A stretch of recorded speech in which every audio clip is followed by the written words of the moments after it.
Hey everyone, welcome back. If you're diving into Wuthering Waves version 2.0, you're in for a treat. With over 10 different characters to choose from, including both 5-star and 4-star units, there's a lot to consider when building your team. We know it can be a bit overwhelming, especially with the question of whether to pull for someone like Shangli Yao or save up your hard-earned Astrite for future banners. But don't worry, we've got you covered. Today, we're breaking down all the characters and ranking them from the best to the not so best, so you can make informed decisions for your journey through the game. Now, if you're just starting out, Wuthering Waves actually gives you a couple of free 5-star and 4-star units to get you going. These units are perfect for building a solid team early on, and we're here to help you understand how they fit into the current meta. Whether you're a newbie or a seasoned player, we'll take you through which characters are worth your time and resources and which ones might not quite make the cut. So grab your favorite snack and let's dive into this character tier list. I'm quickly moving on to the video and I'm ranking characters in Wuthering Waves. Before we start, if you enjoy these types of tier list videos, don't forget to like the video and subscribe. Enjoy watching. My friends, only 0.1% of viewers subscribe. If you like this type of content, please do not forget to subscribe to the channel. Thank you in advance for your support.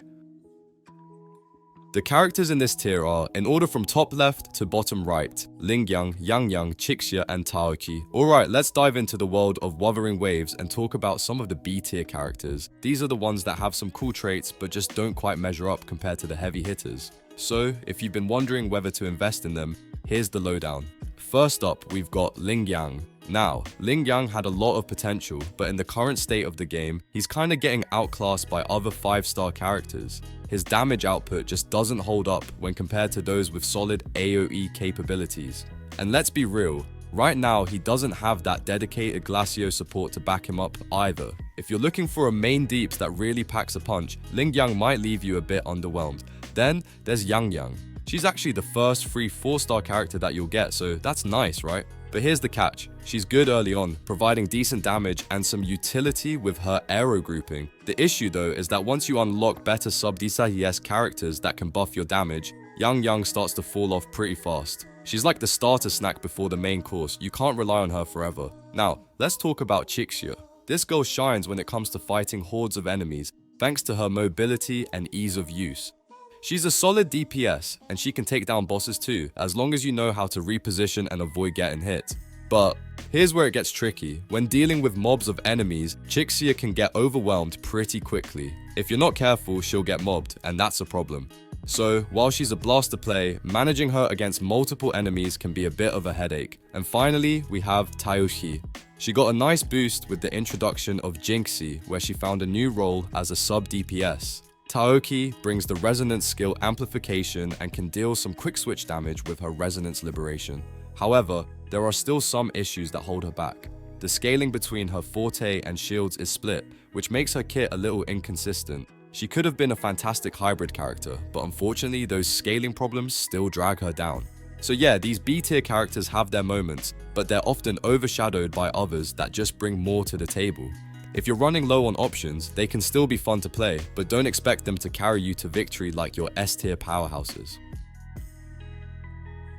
The characters in this tier are, in order from top left to bottom right, Jiangxin, Rover Spectro, Alto, Yuanwu, Baishi, Yuhu, and Lumi. Let's dive into some of the characters in Wuthering Wave. The waves who occupy that sweet spot between solid and underwhelming.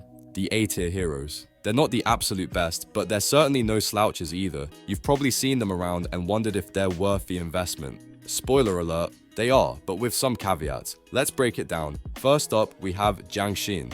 This one's a bit of a mixed bag. Jiangxin can do a little bit of everything. She's great as both a main and sub DPS. If you need her to hold her own as the main damage dealer, she's got the AoE damage and group control to get the job done. But she doesn't quite excel in either role when compared to others that have a more defined purpose. It's like she's the jack of all trades but master of none, which unfortunately makes her fall off a bit in the meta. Then there's Rover Spectro. Oh boy, Rover Spectro. Another jack of all trades character who can both dish out decent damage and support as a sub DPS. She has an awesome outro skill that can freeze time, giving you more room to land hits, and her resonance liberation packs a punch, but the issue is similar to Jiangxin. She can't quite compete with units that have a more specialized role. If you're looking for a pure main DPS or sub DPS, she might not be your go-to. Next we have Alto. Now, Alto's pretty good if you need a sub DPS who buffs aero DMG while dishing out some decent damage on the side. But here's the catch, there are other sub DPS characters like Mortefi who do the job better too. Mortefi, for instance, can deal damage even while off field, making Alto feel a little outclassed in comparison. Still, if you don't have Mortefi or someone similar, Alto can definitely hold his own. Speaking of sub DPS, let's talk about Yuan Wu. Yuan Wu brings the electro vibes and can deal coordinated damage even when he's off field. He can also debuff enemies by reducing their vibration strength, which is great for tougher enemies. But, and this is a big but, it's only useful if the enemy is inside his circle of effect. And you guessed it, some enemies are just too quick and mobile to get caught in that circle. So while Yuan Wu can be handy, he's a bit situational. Baiji's next, and she's all about healing. If you don't have someone like Shorekeeper or Verena, Baiji can step in and do a decent job. She's got burst healing, continuous healing, and buffs for the next character who takes the field. The problem? Her buffs only apply to the next on-field DPS, which limits the flow of combat. So, if you're looking for all-around party buffs, Verena's the better option. Baiji does have her moments, but she's just not as smooth to play with. Now let's talk about Yuhu, the healer-support hybrid. On paper, she sounds like a solid choice. She can buff multiple effects like vibration strength, depletion, and healing. But here's the issue, her kit relies on RNG, and I mean heavy RNG.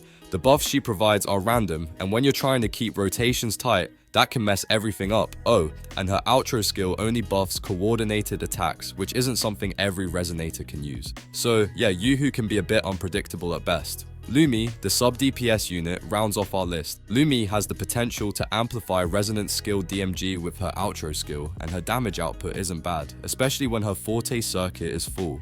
She does fall off a bit with basic attacks in light mode, but if you use her right, she can dish out decent damage.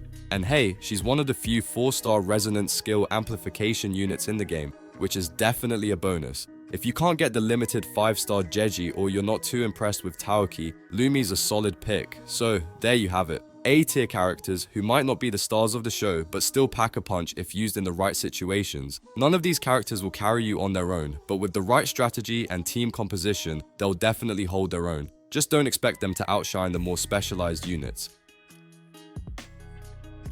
The characters in this tier are, in order from top left to bottom right, Calcharo, Encore, Verena, Jian, Rover Havoc, Changli, Mortefi, Sanhua, and Danjin. Let's talk about some of the absolute powerhouses in Wuthering Waves, the S tier characters. These units aren't just strong, they're absolute game changers that will have you breezing through battles in no time. I mean, if you're looking to dominate the battlefield, these are the characters you want to have on your team. Starting off with Calcharo. This guy is the premier electro main DPS in the game. He can deal massive electro damage with both his skill and his liberation, which already makes him a must-have. But here's the kicker. With the addition of Yinlin, his potential as a sub DPS just skyrockets. It's like Calcharo has found his perfect sidekick to really push him to new heights. You won't regret having him around if you want some serious shock value. Now, let's talk about Encore. If you're all about pure damage and just want to blow things up, Encore is your character. She's a fusion DPS that absolutely lights up the battlefield. When she enters Cosmos Rave, her fusion damage is insane. That said, she's not without her weaknesses. She's a bit squishy, and her Cosmos Rave doesn't offer any crowd control, unlike Jian. If you're constantly getting hit, the 10-second duration might feel too short. But when it hits, oh boy, it hits hard. Speaking of Jian, he's another fantastic DPS, known for his ability to handle both single target and AoE damage with ease. His ultimate can even group enemies, which is a huge win for crowd control. However, compared to top tier DPS like Jinshi, Jian does take a bit longer to clear out enemies, especially in endgame content. It's not that he's weak, but if you need quick burst damage, Jian isn't the go-to. Let's move on to Rover Havoc, another heavy hitter in the DPS department. This character's damage potential is through the roof, especially when you activate their Dark Surge state. The key to maximizing Rover's damage is dodging at just the right time to keep their basic attack as strong as possible during Dark Surge. But here's the best part. With the Dreamless interaction, Rover's burst damage becomes even more potent, letting you clear waves of enemies in the blink of an eye. And then there's Changli. Wow, where do we even start? As a main DPS, she can dish out some absolutely massive fusion damage when her forte circuit is fully stacked. But it gets even better. After using her ultimate, she can self-buff her ATK for even more damage. Changli can also double as a sub DPS, though I wouldn't recommend it. Her damage as a main DPS is just too insane, and you don't want her to spend too much time off-field when she could be tearing things apart on it. Now let's talk about Mortefi. This 4-star unit is a hidden gem, especially for free-to-play players. Mortefi's kit allows for coordinated fusion attacks, meaning they keep dealing damage even when you're not actively controlling them. This is huge in longer fights where you need to focus on other units, and it makes Mortefi a really valuable off-field damage dealer. Combine that with the fact that they work really well with DPS characters who use heavy attacks, and you've got a character that adds tremendous value to your team. Next up is Sanhua, the queen of sub DPS. She's all about enhancing your basic attack damage with a nice little bonus. Her deepen effect lasts for 14 seconds on the next character that takes the field. This means you can set up some seriously devastating attacks if you time it right. Sanhua can deal some solid damage, but her real strength lies in her ability to detonate ice structures using heavy attacks. If you've got the skills to manage her abilities, Sanhua can melt through enemies with ease. Last but definitely not least, we have Danjin. She's a fantastic DPS, especially if you're a free-to-play player looking for a reliable damage dealer. Danjin can dish out massive amounts of damage, but her HP drain mechanic is something you'll need to manage carefully. It's not the easiest thing to do, especially when facing tougher enemies, but if you can handle it, Danjin's potential is through the roof. She's a character that rewards good player skill, so if you're up for the challenge, Danjin can absolutely carry you through tough fights. So, there you have it.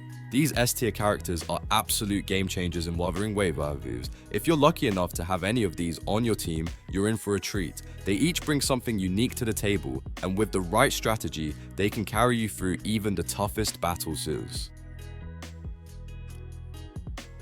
The characters in this tier are, in order from top left to bottom right, Yinlin, Jinxi, Jeji, Xiangli Yao, Shorekeeper, Camellia, and Carlotta. Alright, let's dive into some of the absolute powerhouses of Wuthering Waves, shall we? These characters aren't just great, they're S+ tier, the cream of the crop. We're talking about units that completely change the game when you know how to use them, and trust me, if you get your hands on any of these, you're in for some serious fun. First up, Yinlin. She's like that quiet hero who always comes through when you least expect it. As a sub DPS, she can deal damage even when she's not the one on the front lines. With her electro attacks and coordinated electro strikes, Yinlin has got a way of sneaking in that extra damage while you're focusing on something else. She's versatile, and when you've got someone who can keep the damage going even off-field, you know they're a keeper. Then we have Jinxi, and let me tell you, this character is a beast. If you're looking for a main DPS that can obliterate enemies, Jinxi is your girl. Her multipliers are through the roof, especially when she activates her Resonance Liberation. You'll see some of the most insane damage numbers with her. It's like you can almost feel the ground shake with every attack. She's the kind of character that can handle the toughest bosses with ease, pure destruction. Next, we've got Jeji, who's all about those buffs. This unit takes it up a notch by enhancing resonance skills and buffing Glacio DMG. What makes her even more amazing is that she's the first limited character capable of proccing coordinated attacks while boosting those crucial resonance buffs. She's got an off-field presence that elevates your whole team, making her a must-have for maximizing your damage potential. Now, let's talk about Xiangli Yao. This guy is a main DPS with a twist. He can slow down enemies while dishing out some serious damage. He's one of those characters that rewards you for being strategic. His Resonance Liberation DMG is where the real magic happens, and the more you stack buffs around that, the more devastating he becomes. If you've got Xiangli on your team and the right support, it's like having a wrecking ball on your side. If you need the solid support to back up your DPS juggernauts, Shorekeeper is your girl. She brings so much utility to the table, it's honestly wild. Not only does she provide crit buffs and continuous healing to anyone in her resonance field, but she also has damage amplification, knockdown recovery, and even KO prevention. Shorekeeper works like a charm with high damage units like Jinxi and Jeji, giving them the durability they need to keep going strong. And last but not least, we have Camellia. This one's a bit of a dark horse. As a Havoc DPS, she can dish out some serious AoE combos that clear the battlefield. What's cool about Camellia is that, even without a dedicated sub DPS, she still stands toe-to-toe with some of the best deepest characters in the game. Her synergy with Sanhua, her current sub DP, helps boost her basic attack DMG amplification, making her even more lethal.